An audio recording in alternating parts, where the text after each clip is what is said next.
ఒడిషా మీరు తేల్చుకోండి అని చెప్పి సిద్ధంగా ఉన్నాము.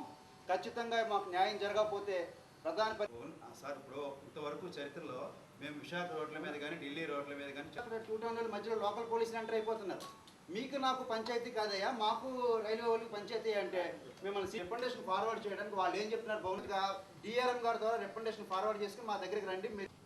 ఏదేమైనా ఒక మాట, మాకు ఒడిషా భాష తెలియదు, మాట తెలియదు, మాకు కవులు రచయితల పేర్లు నదుల పేర్లు మాకు తెలియదు, మేము ఎందుకు ఫెయిల్ కా ఆంధ్రప్రదేశ్కి ప్రత్యేక హోదా, Visakha railway zone Uttarandhra package సమస్యలు పరిష్కరించిన తర్వాతే ప్రధానమంత్రి నరేంద్ర మోడీ గారు ఏపీకి రావాలని, అవి అక్కడ ప్రకటించకుండానే ఆయన విశాఖలో లేదా విజయవాడ తిరుపతిలో కనుక పర్యటిస్తే ఆయన పర్యటనలో అడుగడుగునా కూడా నల్ల జెండాలతో నిరసన తెలియజేయడానికి మేమంతా సిద్ధంగా ఉన్నాం. దశాబ్దాల కాలంగా విశాఖ రైల్వే జోన్ అంశాన్ని విభజన బిల్లులోనూ పరిష్కరించలేదు, చిరకాల డిమాండ్ ఉద్యమ డిమాండ్గా కూడా పరిశీలించట్లేదు. ఇక్కడున్న రైల్వే అధికారులు కూడా అహంకారపూరితంగా వ్యవహరిస్తూ ఉన్నారు.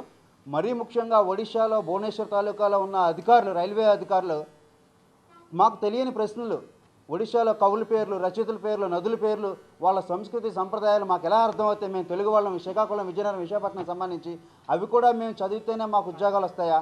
మేము ఒడిషా నేర్చుకోమా? మా భాష మాతృభాష తెలుగా, మాకు ఒడిషా సెకండ్ లాంగ్వేజ్ మాకు తెలుగు ఉంది. ఇక్కడ మాకు ఒడిషా లేదు కదా, మేము ఒడిషా పెట్టలేం కాదు కదా.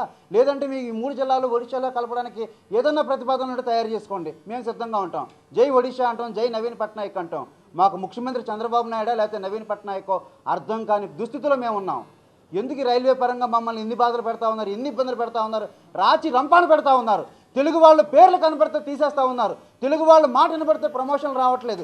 తెలుగువాడు ఉన్నాడు, వాల్తేరు డివిజన్ వాడు ఉన్నాడు అంటే వాడిని అడుగడుగున వేధింపులకు గురి చేస్తున్నారే. మీ సంబల్పూర్ డివిజన్లో కానీ, కుర్దా డివిజన్లో కానీ మీ భువనేశ్వర్ అధికారులు, ఒడిషా అధికారులు అన్నింటే వాళ్ళదే పెత్తనమా? మాదేంటి?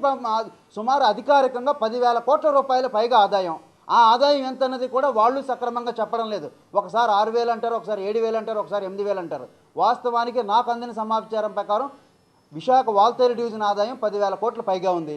ఇకపోతే కేకే డివిజను, ఈ రూట్ మ్యాప్లో కేకే డివిజన్ లేకుండా మీరు ప్రతిపాదనలు తయారు చేస్తూ ఉన్నారు. ఇక్కడున్న హరిబాబు గారికి అవగాహన లేదు. రామారావు గారు వచ్చారు, మా కూడా రామారావు గారు, రైల్వే కార్మిక సంఘాలు మా కూడా ఉన్నాయి. కేకే డివిజన్ అన్నది, కేకే లైన్ అన్నది గుండెకాయ లాంటిది విశాఖకి.